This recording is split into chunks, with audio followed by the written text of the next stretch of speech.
Hallo und herzlich willkommen in der Taz-Kantine. Mein Name ist Anna Lerch, ich bin Redakteurin bei der deutschen Ausgabe von Le Monde Diplomatique und ich freue mich, dass Sie alle heute Abend hier sind. Die Veranstaltung findet in Kooperation von Le Monde Diplomatique und dem China Competence Training Center an der Humboldt-Universität Berlin statt.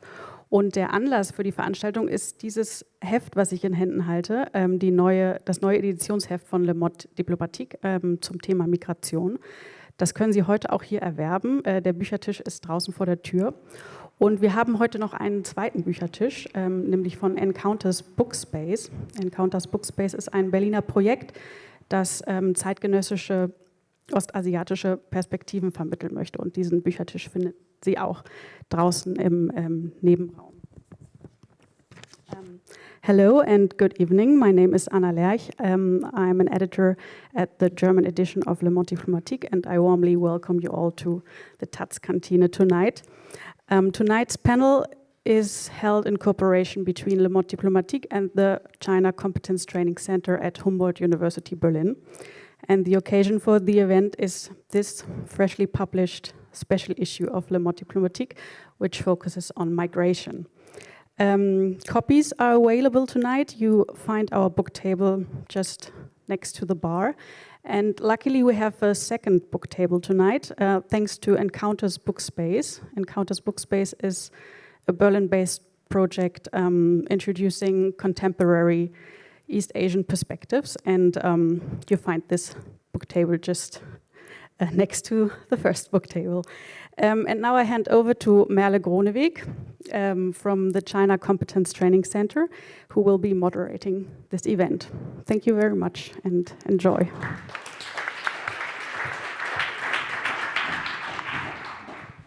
Thank you very much, Anna, for the introduction, and to everyone from Le Monde Diplomatique for this fantastic cooperation, especially to Dorothee, who organized this event together with me. And of course to everyone from Taz and Taz-Kantine that we can be in this beautiful space in Berlin-Mitte on a quite cold November night.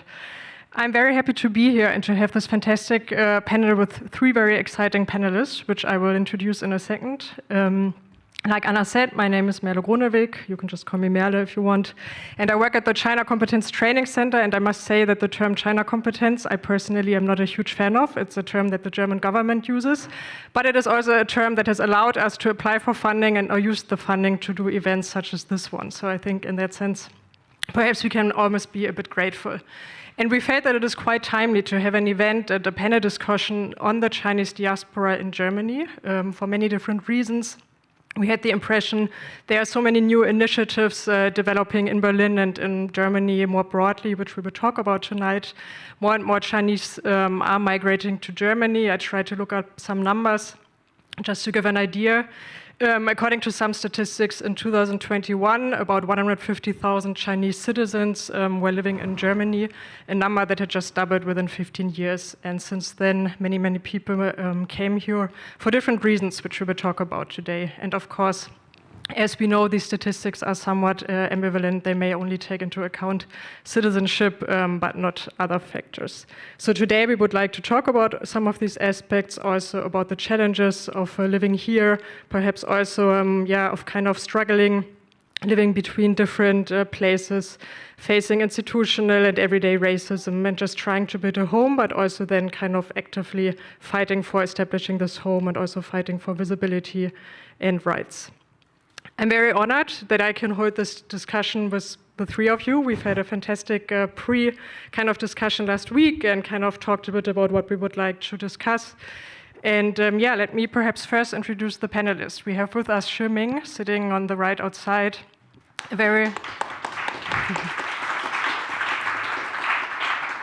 A well-known journalist, publicist, and political consultant. You have been, for example, a member of the Presidium of Penn Center Germany from 2004 until 2012. You have created award-winning documentaries such as China's Megalomania on the Yangtze. And in 2003, your book, Contemporary Chinese Thought, co-edited with Daniel Leese, was published by Beck. Thank you so much for being here with us tonight.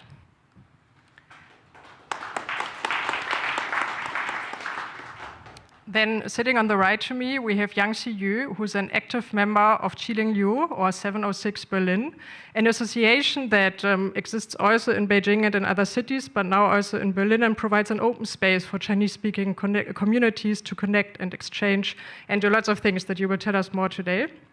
And in your kind of paid position, you work at the Potsdam University to support the integration of international students into the German labor market. So expect some statistics and some real insights into that. And on top of that, you facilitate workshops on intercultural competence development, anti-discrimination, empowerment, and belonging. Thanks for being here.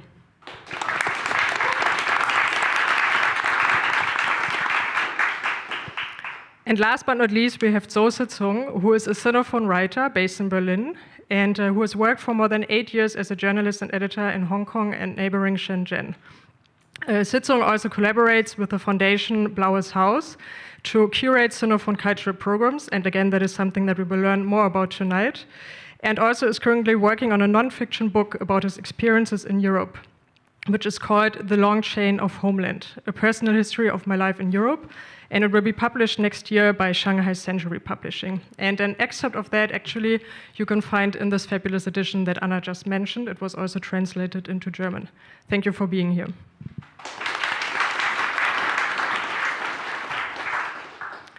So we will start with you, Sicong, and basically the idea was in the very beginning that the audience can get to know basically all three of you a bit in your own words. Who are you?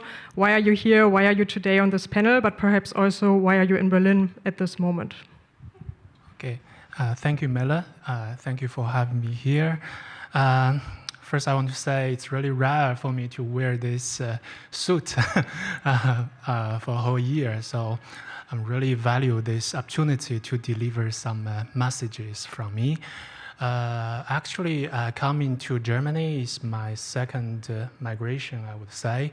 In 2013, I moved to Hong Kong from mainland China, first as a student, then as a reporter, as a journalist. Then I witnessed the two major protests from 2014, the umbrella movement, and also the 2019 anti-extradition law movement. In 2019, I terminated my journalistic career, and I moved to Shenzhen, joined a tech company as a PR. Then the COVID broke out.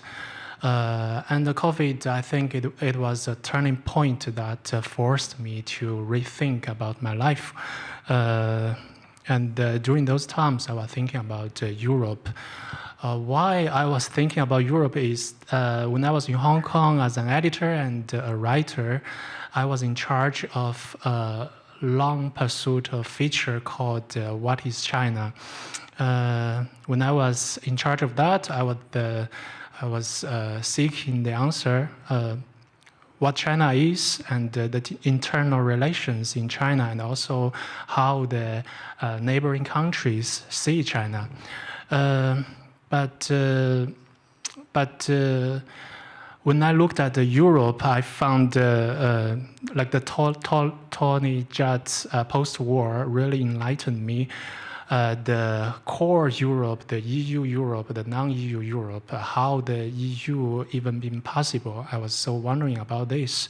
So I chose to apply for a program. It's called the Erasmus Mundus Euroculture, basically European studies. I want to seek some inspirations and also maybe some answers from the European perspective. So that's why I came into, like firstly in Germany, then I drifted from Germany to Poland and then Czech Republic. And then finally I settled in Berlin, I guess. Yeah, that is a very long story short. Yeah. Thank you very much. We will continue with Xiyu, and basically, what is your story? Okay, so where do I start? Well, firstly, it's for me such a really important chance to be here to talk like our stories with all the audience in Berlin from all over the world, not only Chinese people, but also German society, because I think I've been in Germany for more than 10 years now, and I've personally found that like there's so seldom, there's too less like occasions where we can talk to the German society. That's why it's really nice and really is such a precious chances to be here to initiate this kind of conversation. And for my own experience, I actually how I ended up in Germany is quite funny actually, because when I was 14 years old, when I was in Chinese middle school, my best friend was a big fan of Bayern München, and she's also a big fan of rock music. So she did some cross-check German rock music. Of course, Rammstein comes first, and then is Tokyo Hotel. So as a 14 years old young Chinese girl, I was crazy about this band, and I was a big fan of Bill Collins. So that's my first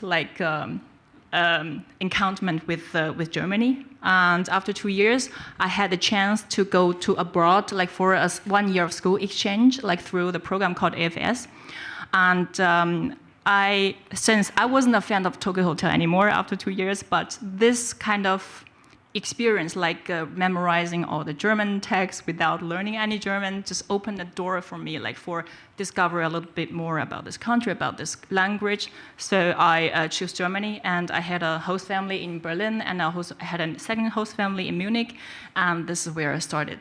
And after that, I went back to China. I did Gaokao, I did the high school entrance, the college entrance exam, and after a year, I was rethinking about my future. What do I want to do in the future? And this experience with my host family in German society really made me make this decision to go back to to go back to Germany to study it again. And I think I'm quite representative for this kind of the young Chinese students that came to Germany to study. I came back to Germany in 2015. And I did my bachelor degree in Jena in communication science, and afterwards I did intercultural communication at LMU Munich. And because I think my whole life in Germany has been reflecting on my culture and identity. What this new cultural experience has changed my mind, changed my mental programming, changed my cultural background, and this made me really want to study it. Then I choose to study intercultural communication, and this experience really shaped my point of view and the structure, how I analyzed all of that. Because I think, so many people are sitting here, your identity when you go to abroad, it has a huge shift. Somehow you feel you belong to China, you belong to Germany, but somehow you don't belong to the both sides.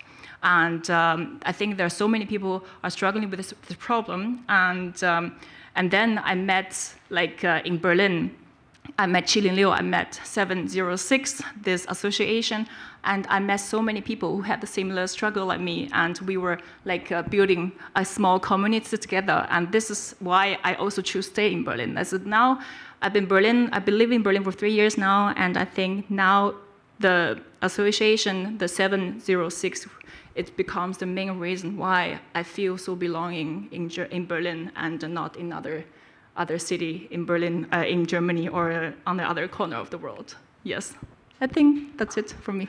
Yes.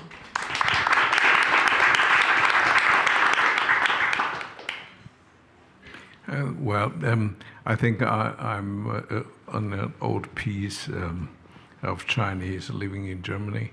I very much admire the younger generation. Unlike them, I haven't studied one single day in Germany. I wish I could have studied, but I didn't have the chance. I came to Germany in 1987 as some kind of lawyer. I should fight Germans. The first case I represented for a Chinese trading house for a German court that shaped my view on Germany. I never thought I would ever have a chance to win. In Germany, for a German court against a German manager against a German company, I wouldn't have any chance. But finally, I won the first case. That surprised me on the one side, is that amazed me on the other one. I began to ask question what kind of country that is. If people talk about rule of law, that was the example of rule of law. If it wasn't, I wouldn't have any chance to win, not even to take on the case. And then there is another privilege that my younger colleagues could not share with me. As I came, there were two Germanys still. The Berlin Wall still stood. So I witnessed not only the change China has done, I witnessed also great changes of Germany, of Europe, from the point of the end of Cold War to today, where there is another war that frightens Germans and Europeans. That is the war in Ukraine. And so I think I'm here maybe to share a little bit the Chinese perspective of the same experiences you all share, the experiences of the changes of Germany, of Europe. And what I can and what I should contribute is a little bit Chinese perspective. The Chinese way to ask questions, to reflect what has this change to do with us, and in what kind of way we are going to influence such changes in the future. That's the reason I think I feel very much privileged to be here. Thank you.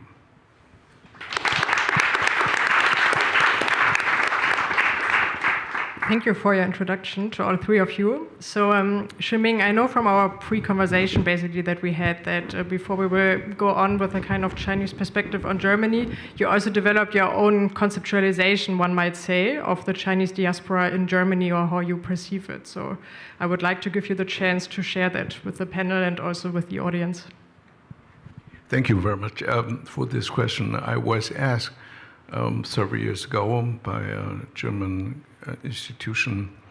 At that time, it was about mapping the Chinese diaspora, although nobody has the slightest idea what is the diaspora, what is the Chinese diaspora, what makes it up as a diaspora. But we started with the idea, let's break up so many Chinese into very different groups. Finally, I tried to make up 4 groups. The first one is the group of the travelers, that are the young people coming to Germany for studying, for doing some researching, but without the readiness to stay, without the willingness to settle down, to spend the life, to share the life. They are coming to take something back to China or switching to other countries. And undoubtedly, this is the greatest group among all Chinese living in Germany. And the second group began to grow, to evolve, and is growing ever faster. It is a group of the so-called life planners that are Chinese coming to Europe, to Germany, and they purchase either a little business or some condos, but they didn't want to share their life with Germans. They just wanted to live their life in Germany, in Europe. It is a separated Chinese domain for these people, but they are very much interested in knowing what is important for them in the German society, in the surroundings, and so on. They just don't want to take part in. This is the second group, and which is growing. The third group is what these young people outstandingly represent. I call this group the group of value searchers. they come to Germany or they come to Europe because of some idea, because they are looking for something that they are missing in China, or they are complaining about what they have experienced in China or in the surrounding atmosphere and so on. And these people, they are not so many, but they are very active. I think this group of 706 is one example of these young people. They all are searching. I'm not talking about only searching for values we all agree with. They are also Chinese very much supporting AfD. Among them, there are also some who were searching for some values. It is not just the good values. Some are maybe searching for nationalism. Some are searching for some ideas of the social Darwinism. We don't know. But they are some of the guys doing this. And some of them are doing this passionately. And a few of them make up the fourth group. That's the group, I call it the doers. They attend activities in the German society. They join networks. Some of them even joined political parties. Some of them engaged in social activities against, for example, discrimination, against social isolation of minorities and so on. These are very, very few people, but they are so active. They are now becoming a little bit visible. Like some of the value searchers, when they joined some clubs, 706 again poses a very good example. They become more and more visible, just like in this evening. And I think these four groups maybe could give us some idea about what we are calling Chinese diaspora. But I'm still not sure that there is a Chinese diaspora. What I can say is there are four groups. Whether they together poses a Chinese diaspora, that's a question we all have to find the answer to. Thank you. Thank you very much.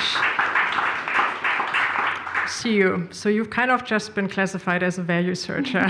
What do you think of the concepts offered, and can you situate yourself within that and also the friends and other people that you associate with?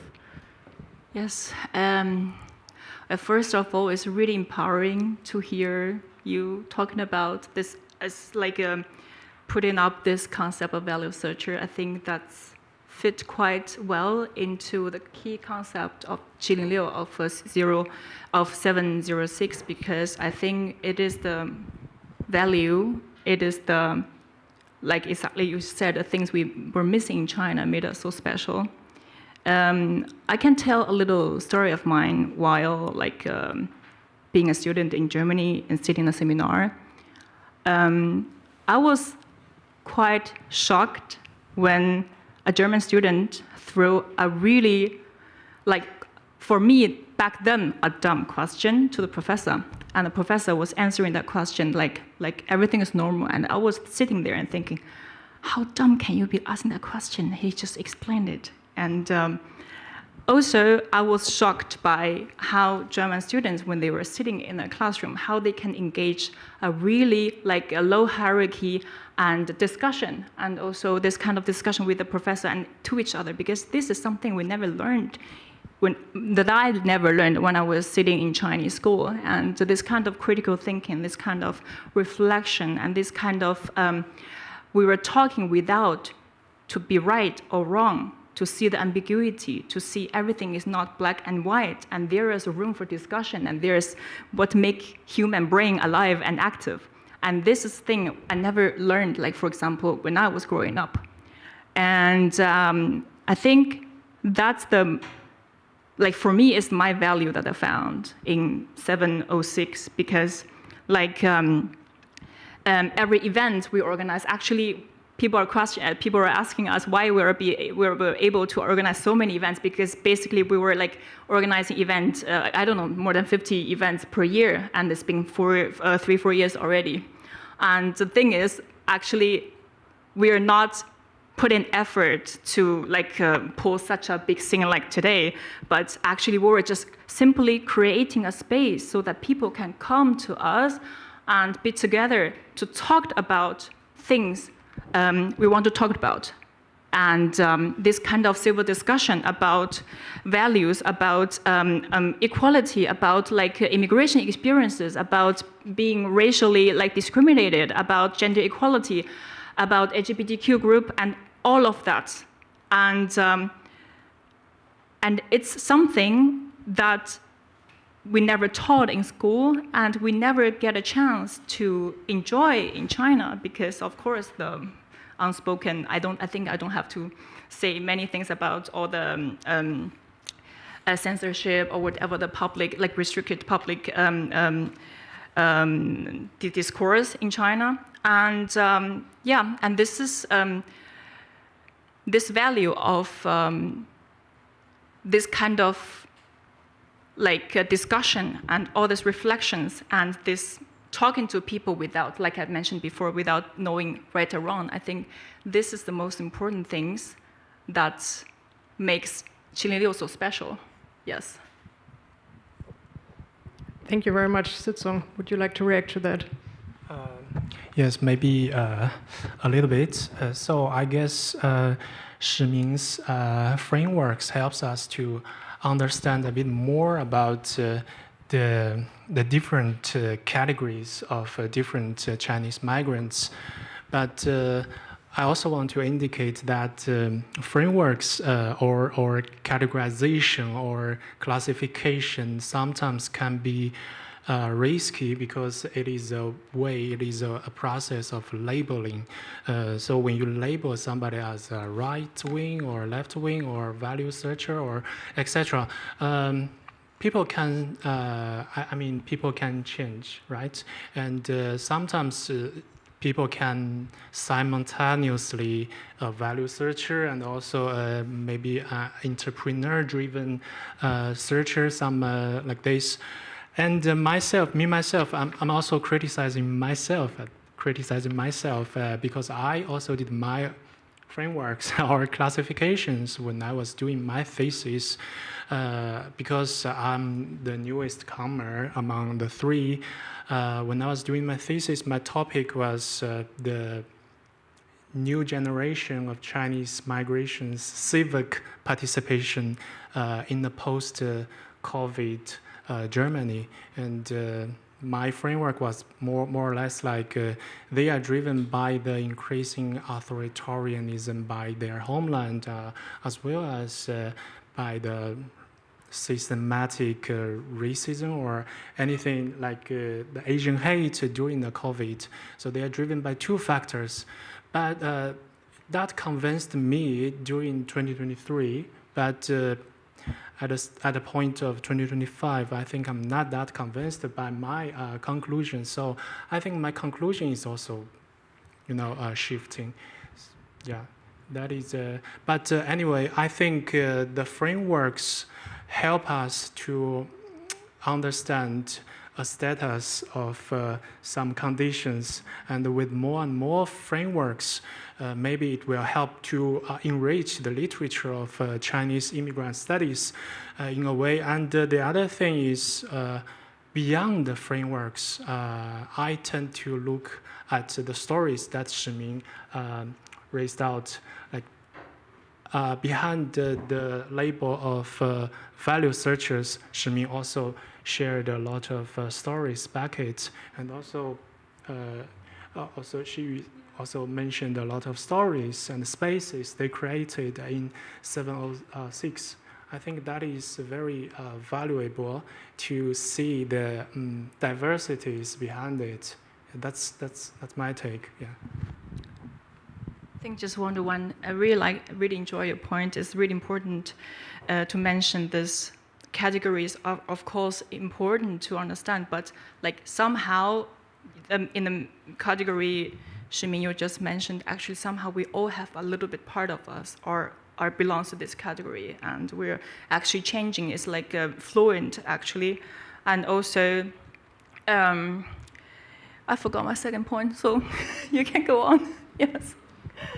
Yeah. You want to react? I think you're right. We cannot fix anybody just with this category. I also observe the interactions between the groups. Some travelers become value searcher. Some value searcher are so frustrated. They say, okay, well, I don't want to take part in any of these activities. I just want to live my life and become some life planner. And some of the people joined. I know some guys joining AfD. They became political doers. This is not to say that Chinese people always are passive. But in order to understand this diaspora as narrative, I think we need, first of all, these stories of everyone, very ambivalent stories, as like my first story about this one case that I didn't believe I would stand any chance to win, but why I won. Until now, I didn't know why did I won. Did I win? I think it is because of the rule of law. Maybe I was not right. Maybe it was just a coincidence. I'm not so sure. The second aspect is, then I agree with you. This controversies as a composing factor for diaspora in a public space. We're not living just within our echo chambers. We're not just swiping all the days the smartphones and search just for things we want to hear, we want to see. All of us have to face some other unpleasant things. The question is whether we have enough courage to face them together, to build a community, to build up a public space beyond any borders, beyond the professional borders, beyond the study borders, beyond the gender, beyond anything. Then we face together the controversies. I would like to give some example which is also highly ambivalent. If we observe the Chinese diaspora in the United States, we see exactly this very sometimes violent controversies. Some of them are backing Donald Trump, some of them are fighting them, and some are joining the evangelical churches, and some are shouting, "You are all devils," and so on. But all of them come to the same public space. All of them try to carry out their controversies so that not only we are learning from Germany, not only we are learning from Europe, we're also learning within this ambivalent, within these controversies from each other. Although maybe we hate each other for some time. Like this guy's backing Trump, the other guys. I met two of them in San Diego. The one was backing Donald Trump and say, "You're crazy," not backing him. The other say, "You are crazy." And both of them came to me and say, "Well, how do you say that? What do you want to say that?" I think within these three Chinese person, there was a public space. There was a joint controversy. And I think maybe the next step for us Chinese, together with our European friends, is just to create such a space, not only for something we all agree with, but with so many things we don't agree with, that we can discuss with each other in a civilized way, not insulting each other, not to say you are fascist, shut up. But we just join the arguments, we just exchange ideas, not only politically, but also culturally.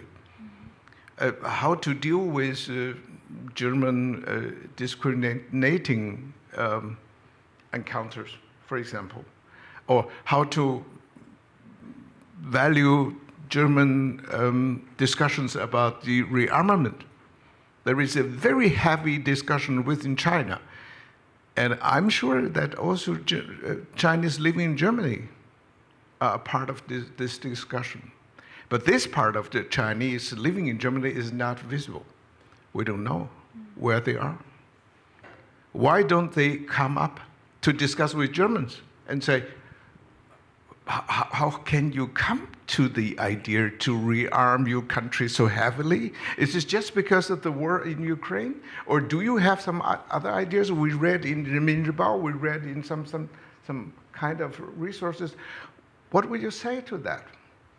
And I think if that comes about, I could be very sure there is the beginning of a Chinese diaspora.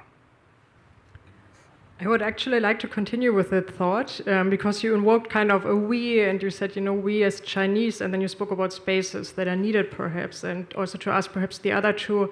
I mean, one thing is, would you agree that the we you call upon is Chinese, or maybe to phrase it more directly also at Sicong, in your biography you say you're a Sinophone writer, right? And you say that you kind of undertake Sinophone cultural practices for Blaues Haus Stiftung, for the Blue House Foundation. So perhaps we can begin with this identification marker, like who's your community in a way, and also perhaps to someone unfamiliar with the term, you can explain why you prefer to use the term Sinophone rather than Chinese.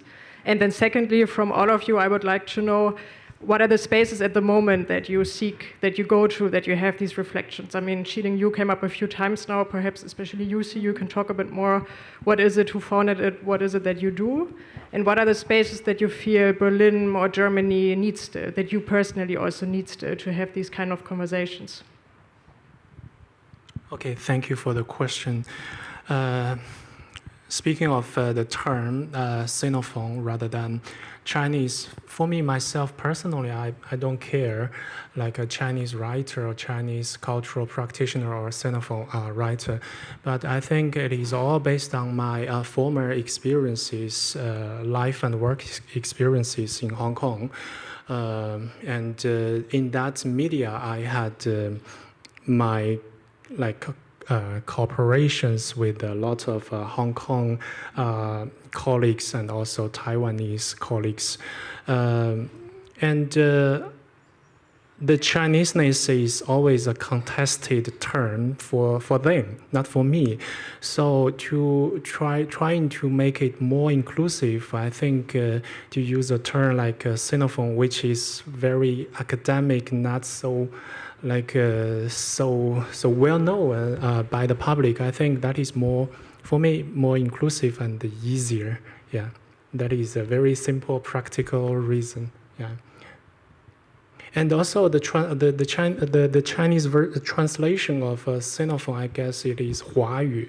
So Huayu, in this term, it is included the whole Chinese written world, not only China, Hong Kong, Taiwan, but also Malaysia, and anywhere in this world who writes and speaks in Chinese.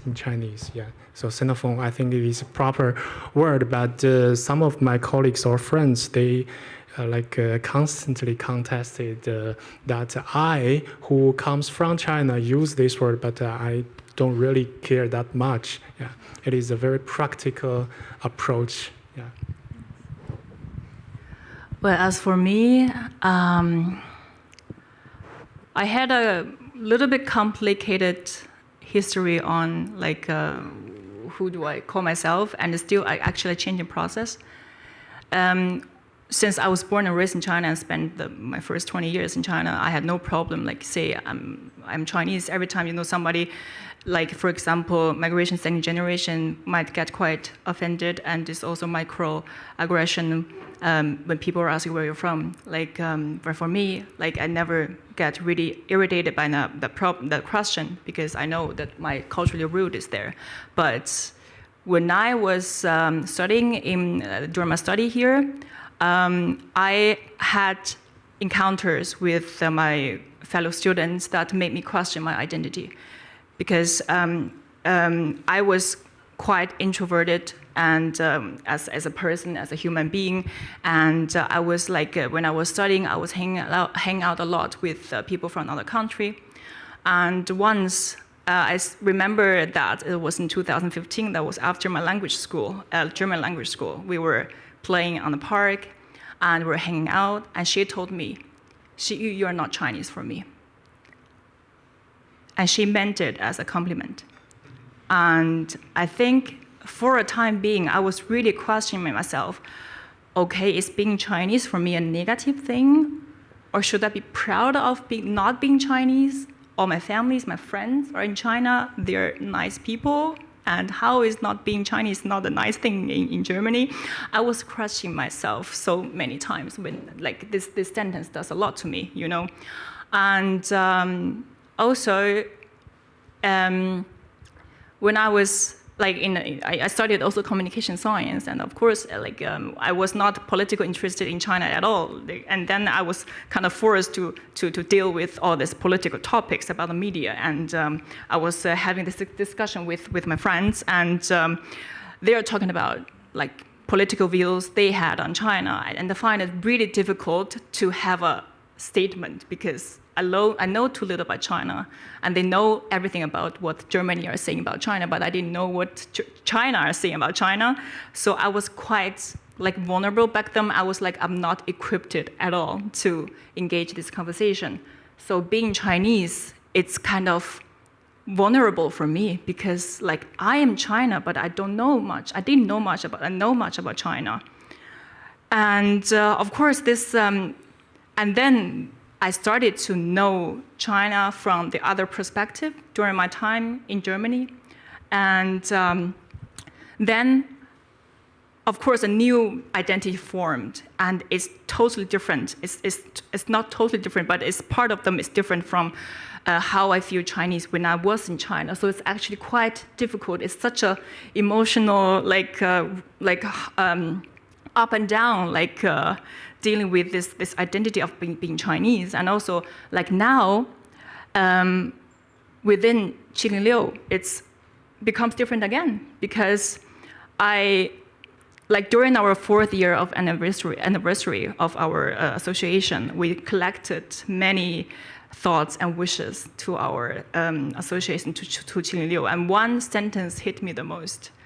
And she said, I found China in Berlin. I found a version of China in Berlin that I never lived before. And I think that's it's a great description of what I feel by myself now. I think every member of Qilin, every people sitting in the Chinese, like people who identify themselves as Chinese or identify themselves as a part of Chinese diaspora, they all have their own definition, and it's changing, because this is how the world is working. Yes. Yeah. Thank you. I thank you very much for this moving details. I would like to share one detail out of my life. One day I saw the secretary of my boss by the Deutsche Welle. She was sad. She sat there, and I saw her. I think something is wrong with her. And then I asked her, Petra, what's wrong with you? And she began to cry. Then I say, would you like to talk with me a little bit? She said yes. We went to a coffee, and she told me very quickly she was lovesick. And she cried and cried and cried and waited me to console her. But the first thing I said to her upset her even more. I said to her, "Who do you think you are? Are you the princess of this world? That you are lovesick and everyone has to console you? Who do you think you are? And who should determine you value, yourself or the other guy?" We have a very tough talk, and she cried, and sometimes she said, "Oh, Shi Ming, you are cruel. Why can't you find some nice words?" Nice words would not help you. You have to find the way back to the reality. You yourself determine how valuable you are. Not anyone. Not the guy who you say does not love you. Not the guy who you think loves you, but he didn't. And finally, he ceases crying, and she said, "Oh, thank you." During all these conversations, I didn't mention just with one single word Confucius. I didn't mention any cultural value of China. I didn't mention any ancient pattern of behavior, wisdom, and so on. We just talk from face to face, from person to person. She forgot that I'm a Chinese. I forgot it too. And at the moment, I realized what you said. I found a personalized China within Germany, without mentioning any of these typical Chinese values and so on. What I wanted to say is the way we began to understand Germany, the way we began to understand Europe, began always with us, with ourselves, as humans. We can open up every door if we try to understand the others also as humans. Before we understand them as Germans, as French, as European, they, in the first line, are humans. They cry like we do, they love like we do, they are lovesick or they are over-happy, overjoyed because of some love. Okay, why not? Then I come back to Chinese diaspora. I think we observe some of these fearful Chinese travelers and say, okay, it's too complicated in German to find out the way. The Germans are not always nice and not always friendly. Who is that? Where is that? Nobody, nowhere. If we are not ready to open up ourselves, why should we expect anyone else to open themselves up to us? And there is another thing, I think you are right also. We only understand us as Chinese if we try to understand others who are not Chinese. Then we will try to deeper. What makes up us as Chinese? What is the really difference? And what is just sad? What is just prejudice? What is just the traditional picture which does not fit? And so many people are talking about Confucius. Doesn't any of them understand what this Confucius means for each Chinese individual living abroad? Almost nothing. Almost nothing. Would you like to react? So many thoughts in my head. I think I need a second just to process. Sure, sorry, I thought that you were about to say something. But then I would actually like to go back to the question of spaces a bit. Spaces where you feel you can reflect on these topics and also, in a way, both discuss the, let's say, very common perceptions that might be present in Germany and German media on China. We've spoken a bit about the COVID pandemic that really saw a peak of anti-Chinese racism and also anti-Asian racism.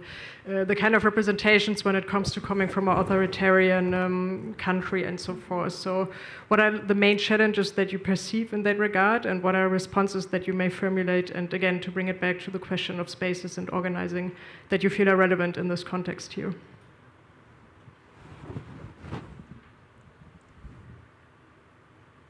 I think I'm going to continue this point on what I mentioned before. This,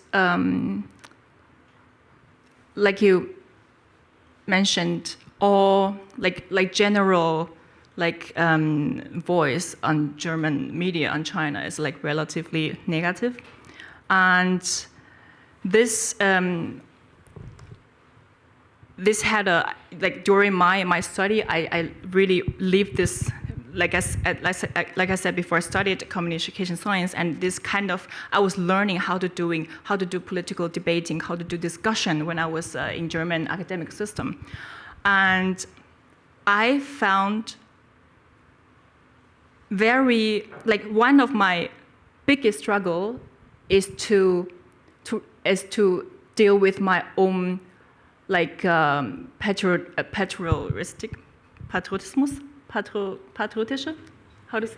patriotism while growing up, and that the German don't understand how it's like to grow up in this kind of system, and to be reduced only on that level when you are negotiating this conversation or any intellectual discussion with for example, my fellow students, with my friends. And I remember one discussion I had with a friend of mine, and he was in China for 1 year abroad, and and he did this university exchange, and he was quite fond of China, and we had a really nice discussion. And in the end, he said, "I am actually a really tolerant person. Otherwise, I wouldn't be liking China." And this sentence stayed in my head for a very long time, and I wrote an essay about it because, starting from this sentence, I realized that this kind of negative perception of the German folks on Chinese folks, and also my own struggle of separate the China as a nation, the China as a political entity, and the Chinese as a person with emotion, like what Shi Ming just said. We are all person with shared emotions, shared tears, shared so many experiences in this world. It was for me it's really hard for me to separate this both.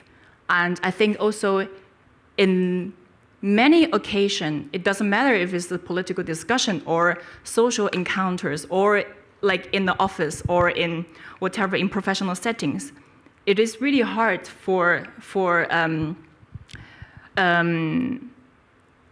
it could be really irritating and could be hurting if the identity of being Chinese just to reduced on the political level. For example, during COVID, in China, the social media, also the mainstream media, we're used to that. They use the emotions, they use music, they use video footages to show how people are putting together and fighting against the pandemic, and how people are uniting together. And I grew up in this kind of system, and of course, it's part of the patriotic education of the government. And but I get emotional attached every single time, And I share that emotion with my a very good friend back then, that I feel sad when I look at this. I was crying when I was looking at that. And he called me, "You're a little patriotic. Sorry, the word is confused me a little bit." And yes, and in that moment, I felt so sad. I feel because all my identity as a woman, as a human, as a person with emotion, people who are empathetic enough to feel all the emotion, are reduced on this national level, And I think this is the most difficult thing to face, like being a Chinese in in German society. I also did I also put up a roundtable discussion about this topic and presented my essay that I wrote on this topic. And there were more than 40 people came, which is lots. It's like way beyond the average of our offline events. And it shows it's a really big topic. It's a general topic for so many Chinese students who are here, who need time to process this kind of identity shift and to learn and to experience, oh, my country is being valued negatively on a national state, and also dealing with the feeling that your whole identity or just reduced on this level. And I think this is the most hard lesson of us to learn in Germany. Yes.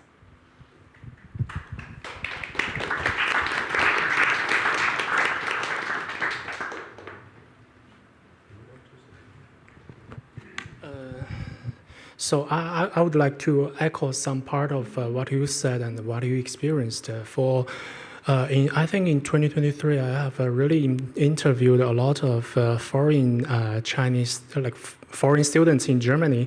They have experienced the whole COVID time and a lot of bad experiences from the society, really a lot. And for me, the most, I think, most astounding story was, I think it is even better for first generation foreign Chinese students in Germany, but it is more harsh for those who was born in Germany and regarded themselves as Germans during the middle school, high school, and even in the universities. So they're walking on the street and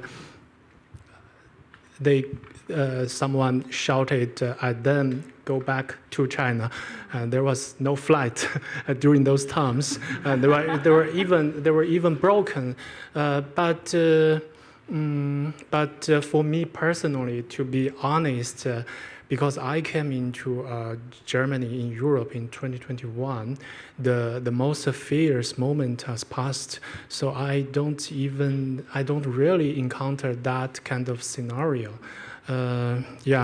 And also for the media narratives, I know some of the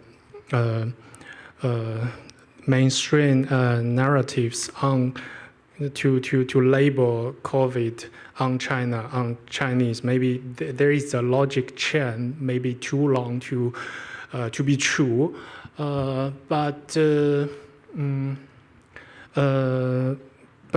I think.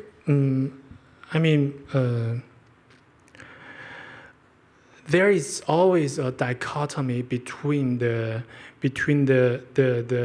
racism in Germany and the patrioticism in China. As a Chinese, if you are more pro-liberal when you are in China, you really don't recognize racism, because the Chinese authority also propagandize something, the European racism, the European centrism as a state propaganda. But when you are really living in for example, in Europe, in Germany, as a liberal, as a left, as an intellectual, as a real person, maybe during those fierce times, we really meet with that kind of daily racism, daily discrimination, daily shout. And at that moment, I believe some of the people will be, the mind will be broken. At one point, you are not a Chinese government praiser, admirer, and on the other hand, maybe the Chinese propaganda said something true. That is the defining moment for this clash of dichotomy. So in this sense, I think the very simple way of categorization or classification should be more, to realize the complicity of the scenarios. And then maybe you should use some more nuanced, diverse way to understand the different situations. So I want to say my keyword to understand this kind of situation is to contextualization. So you contextualize a very concrete situation and you think, rather than being very vaguely to label things. That is my understanding. Thank you. I want to add an example to the COVID-19 experience. At that time, I was isolated in Berlin, like so many German families, also isolated within their doors. And all I can do is observe changes in the internet, in the social media. And there was a great wave of patriotism among Chinese, and the course was very clear. It was overwhelming propaganda. China is doing everything perfectly. Germany is very low. German government never pay any attention to human lives. We Chinese, we China does everything perfectly. But all of a sudden, to be specific, on the 23rd of March, 2021, the whole mood changed. Just because of a video conference initiated by the Consulate of China in Duisburg. They have invited Zhang Wenhong, one of the leading virologists in China. And this guy said, oh, no, don't believe that. Germany did a very good work. And we have to learn from Germany something. We didn't do everything so perfectly. We had to suffer so severely. We have to learn some lessons from the very beginning. And this conference was issued by the authority, by the Chinese authority. And what I heard after that is that so many Chinese students were furious. They were not furious about Germany. They were not furious about China. They were furious because their parents have bought tickets for them to come back to China. Because their parents and they themselves believe, oh, China did everything well. So they were willing to leave Germany for China. But all of a sudden, the Chinese government tell them, stay there, where you are. It's not everything wrong where you are. We are not doing everything right. From that moment onward, I observe a radical change among young Chinese students. They are not blindly patriotism victims any longer. They remain for a longer time silent. They didn't come up to say, oh, you Chinese government are lying. No, they didn't say that. But they didn't believe everything. And I think this is this fundamental change within the Chinese community. People began to discuss cautiously what is true, what is not true. How much is that true? How much can we believe that guy or that guy or that guy? This is the first part. The second part was there was a very strong Chinese propaganda for Alice Weidel. Yeah. And this propaganda swapped back to Germany. That some of the Chinese guys asked me, or some guys, is that true with Alice Weidel? And I asked back, why didn't you watch German television? And they say, oh, that's all fake news. That's all fake news. And I think this is a very complicated situation beyond the Chinese border, beyond the German border. There are so many influential factors coming together. Because of that, we all the more need the shared public space to meet each other, with all our information, with all our attempts to check the facts, to ask questions, and not just behind the door, not behind the door that you are agreeing with me because you're my friend. No. And also German journalists are fighting, wrestling with quite same problems. Some of German journalists have told me, Shi Ming, our media are very much negative about China. But when I ask him or her, what do you mean with negative? Oh, we are always reporting about declining China's economy. And I ask, you are a journalist, I'm a journalist. The first obligation we have to feel is to tell the truth. Whether the truth is negative or positive is not the job for us. We have to find out what is happening. Is the Chinese economy declining? If it is, okay, it is. Is there a mass unemployment in China? If there is, there is. It might affect some guys, some companies in Germany.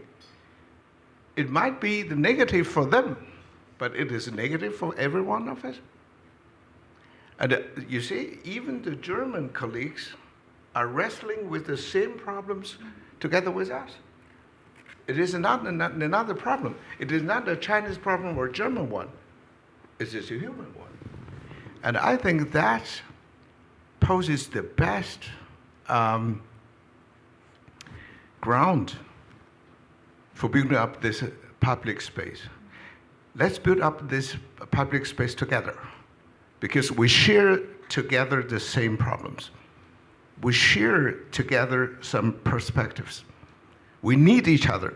Not only Chinese need the Germans. Germans need also Chinese.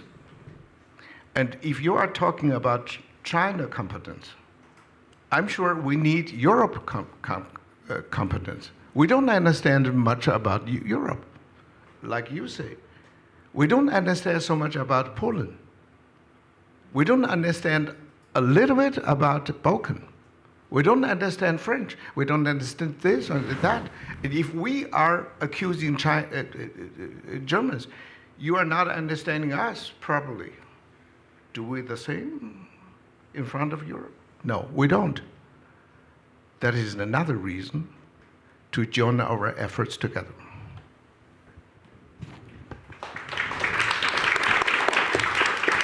So, speaking of public space, we have a public sitting in front of us, and I would like to now invite everybody, in case you do have some questions for the panelists. We have about 15 to 20 minutes left. Feel free to raise your hand. And yes, there's already 3 questions, so maybe, is there, yeah, a microphone coming. Maybe you can start in the beginning and then pass the mic slowly back. And I would actually suggest that we do collect 3 questions each time. I just thank you for the great event. I think we are talking about public space. I just want to use this chance to say something about public space, which I found is very important to mention in Berlin, because I believe in Berlin we have the most Chinese-run public space in the whole Europe. So during the talk, I just collected a list that I want to share with you, because it's a rare chance to say something about it. So next to the 706 and the Blue House, I have listed, know that there is 185 restaurants in Berlin. So they have, I think last week we have the Berlin Tea Festival, which is run by Chinese. So we have 2 independent Chinese film festivals, which happened this year in October and November. So we have the first time in the CSD a Chinese-run working group. And we have a meetup for Chinese entrepreneurs. And we have 4 Chinese-run galleries now in Berlin, and we use that as our public space to talk. And then we have, I live in Wedding, so in the Leopoldplatz, we have the pavilion called Pavillio, so which designed by Chinese architecture. And we have a stand-up comedy for the Chinese people. And we have the first Chinese bookstore just outside the encounters. And we have the Chinese-run techno party. And finally, I'm doing sex positive tour for the Chinese community. I just want to mention that many and Berlin is a great place for the Chinese living here.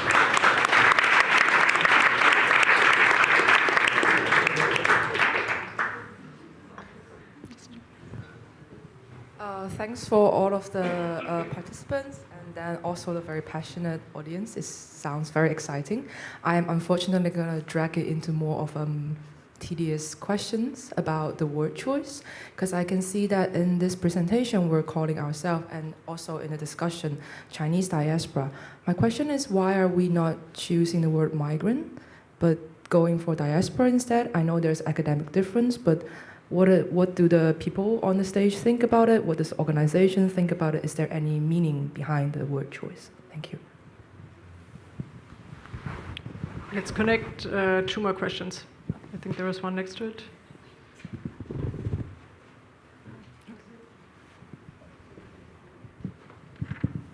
Okay, thank you for sharing the stories. What I really want to ask is, actually, I'm a Chinese teacher in a German school, and I also, do the education for anyone who wants to become a Chinese teacher. I do the Fachseminar, so everyone who wants to to become a teacher will land it at my place. The thing is, so this Chinese-German topic is my daily life. Like, I have to do it every single day.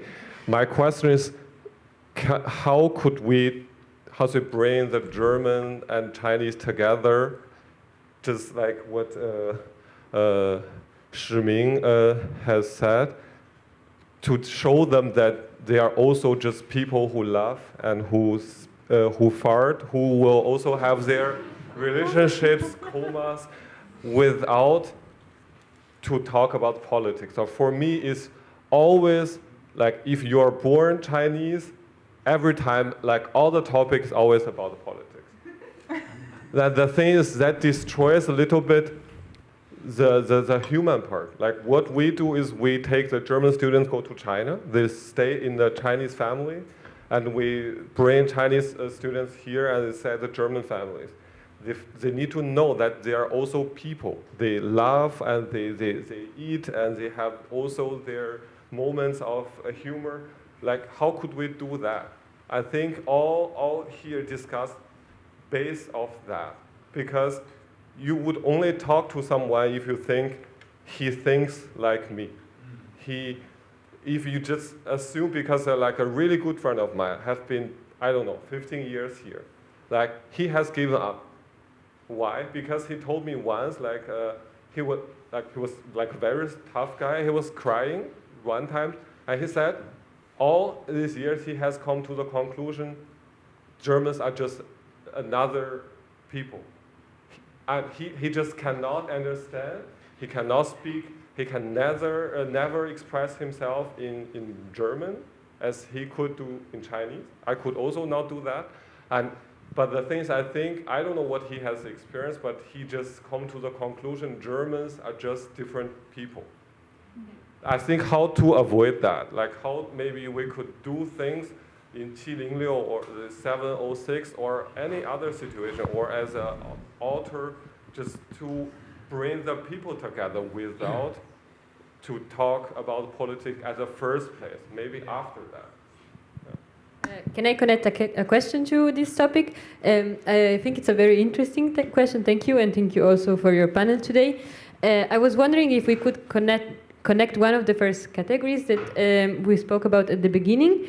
And so Chinese people that have we are talking about Chinese diaspora in this context, but I think having an immigration background myself, I think there are also other communities in Berlin where there is a part of the migration community that really does not interact, in this case with the German community on its own. And I think, linking to your point, I think it would be very interesting to deep a little bit more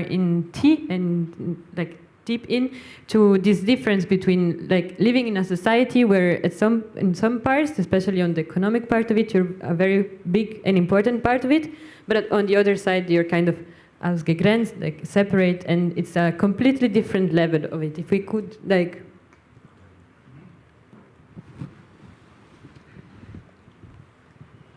Okay, maybe we take one last question and then we just do like a concluding round of statements, basically.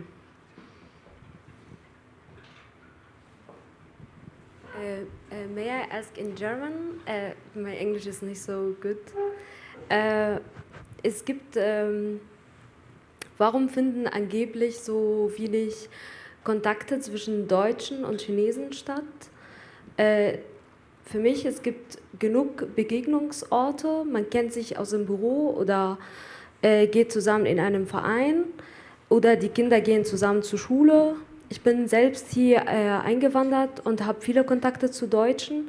Ich sehe da kein Problem. Okay, so I will briefly translate it into English and correct me in case I didn't understand correctly. Why are there not so many contact points between German and Chinese? And basically you said, yeah, for me there are quite a lot of contact points. I also migrated here, I can meet people at work, my kids go to school and so forth, so that's a question.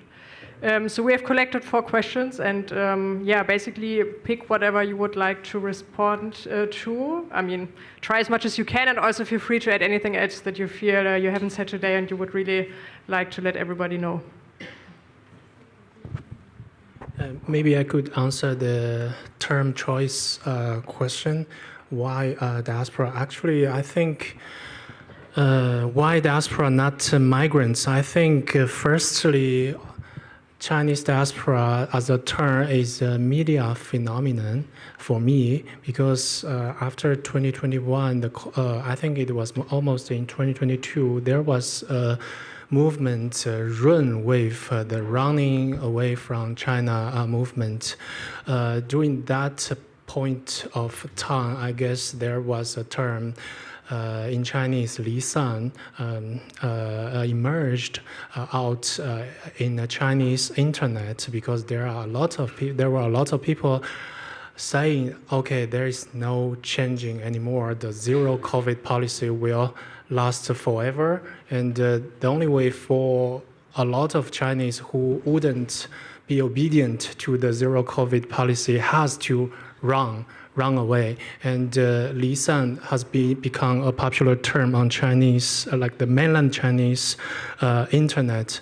But at the same time, I want to mention something in Hong Kong, because also in 2020, I guess, the national security law implemented in Hong Kong.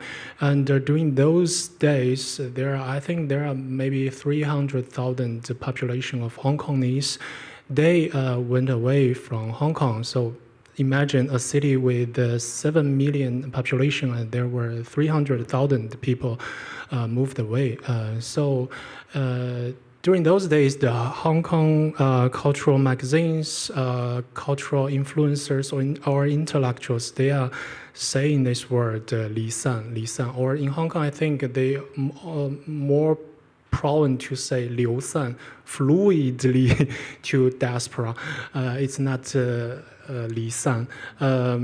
But for me, myself, I think the term actually should be contested, because when we use diaspora,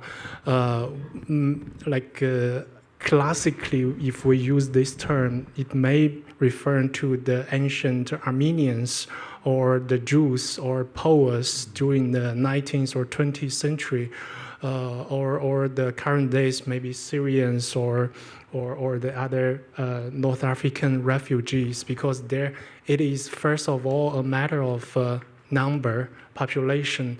Is there a real exodus of Chinese abroad? I don't have data, so I'm not sure, but this term should be contested. But there are other terms, diaspora, immigrants, immigration, or exile. So they are terms sometimes can be confusing, because but as I said, the run movement, I think, has concluded in 2025. This is my personal observation from 2023 to 2025. But this immigration wave does not really conclude. It is still going on. So I would say we could wait and see, and this is still a very early phenomenon. If there will be some more immigrants, what will they make? I think referring to the other questions, I think some new emerging phenomenon can lead to creations. If you, I think after several years, can you create something? For example, books, films, artistic works, and have a real communication with the host country's audience, and you interact with each other and cooperate with each other and create something. But still, it is a long process and very hard. I always use one example of Hannah Arendt. Hannah Arendt escaped because this is more closer to the German audience. Hannah Arendt escaped from Berlin in 1933, and only after in 1950, like her most influential, far-reaching works, The Origins of Authoritarianism, published in the United States. It took her 17 years. So this is the early phenomenon.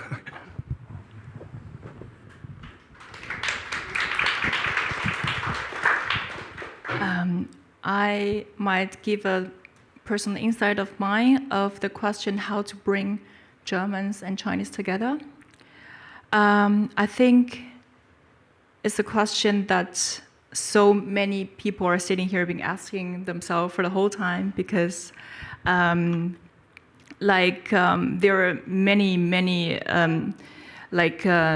NGOs, also government associations, and also associations like us, trying to bring more German and Chinese together. And I think when it comes to migration, when it comes to integration, there's always a power dynamic in it. You know, you always hear that, okay, we're the one who migrate into the society. We're the one who should be louder and to be and negotiate the action and take initiatives to make us heard. Of course, it is always like it doesn't matter where we are, and it's like that in Germany, like that in USA, it's also like that in China. So actually, I think the failing component of that is the capability and also the way of negotiating this kind of civil conversation, because as I mentioned before, having a public space where we can express our need, our voice, was not really a thing we know as a Chinese when we were in China. And this is what I treasure this Qilin Liu the most, because like I said, we were the association is providing us a space to practice that. And we got the question as well, because now like 90% of our events are in Chinese. And we got the many questions like, it's not integration, you are doing this in your own circle, you're doing that all in Chinese. And it's not so-called integration. But actually, it's, when you take into the other perspectives, like we were actually practicing, like in negotiating this kind of civil discussion to express our needs and our point of view, and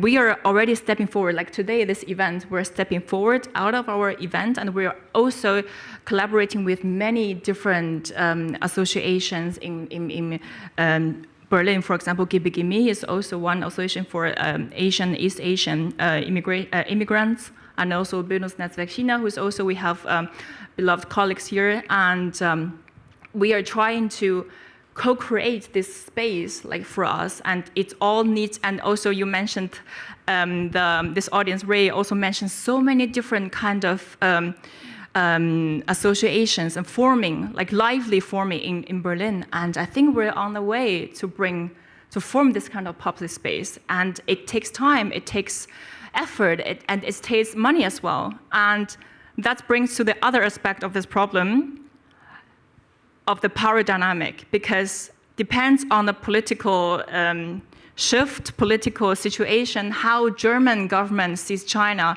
which strategic position they put China in, it can change from time to time. Like, for example, I was also working on Chinese project like a couple of years ago, and there were a period of time, like after COVID, government are pulling all of the founding Chinese project and to other project because because of political situation change, because of strategic changing, and this also influences the speed of building this kind of public space because, like I said, it's time consuming and also financial consuming.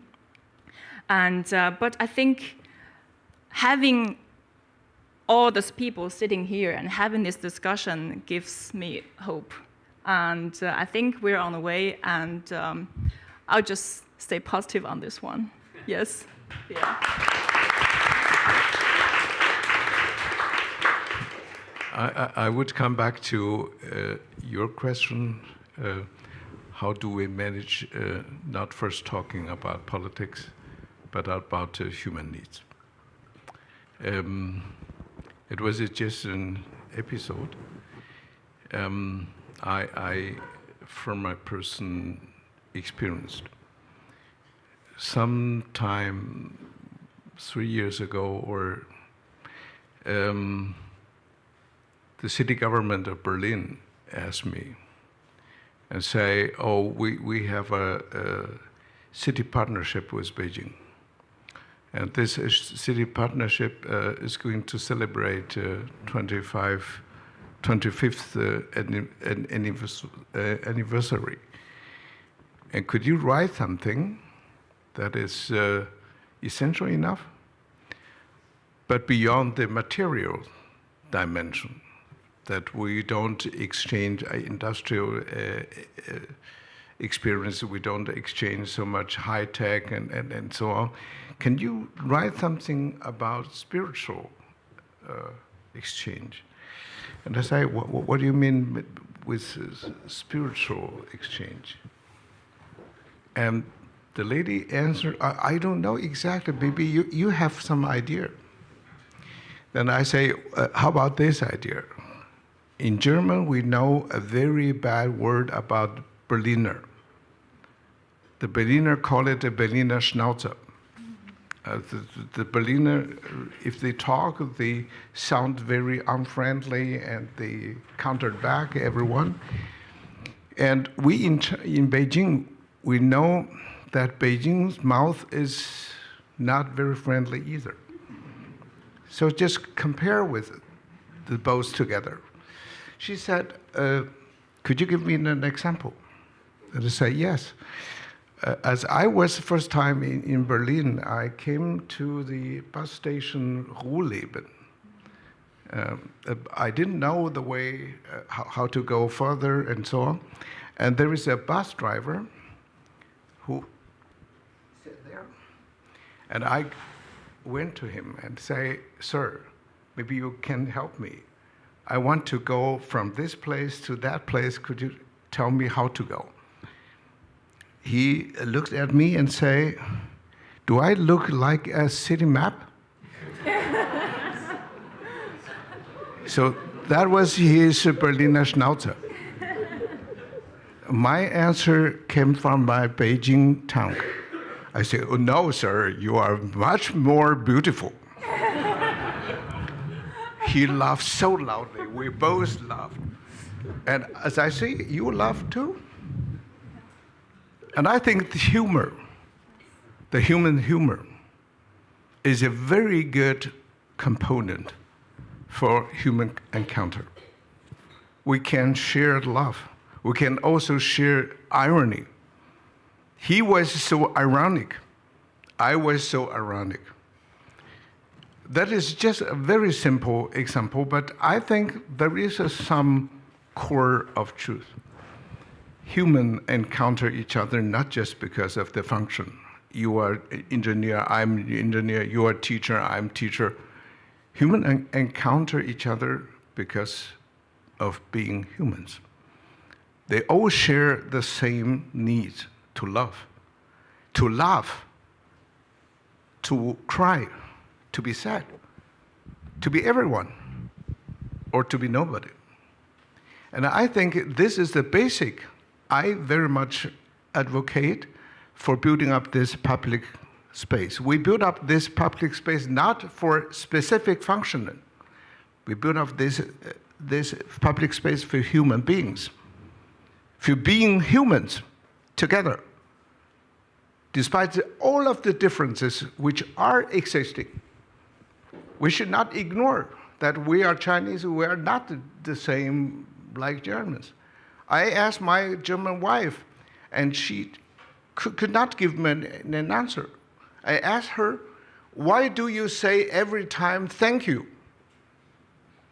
Why does a German father say thank you to his son? If the father say, please give me the salt, and the son did it, and the father say, oh, thank you. We don't understand why. My German wife say, oh, I don't know either. So I suggest, let's do some research together.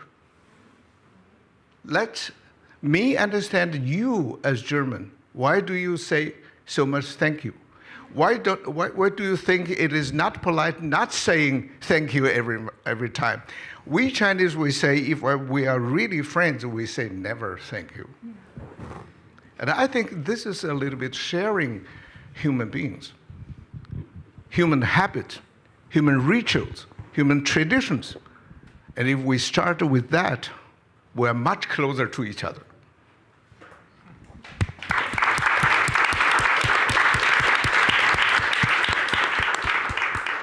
So as a German, it's now my time to say thank you to the three of you, Shi Ming, Zou Sicong, and Xiyu. Thanks for being on this panel, for taking the time. It was also live streamed and can be watched online, and you can send it around and share.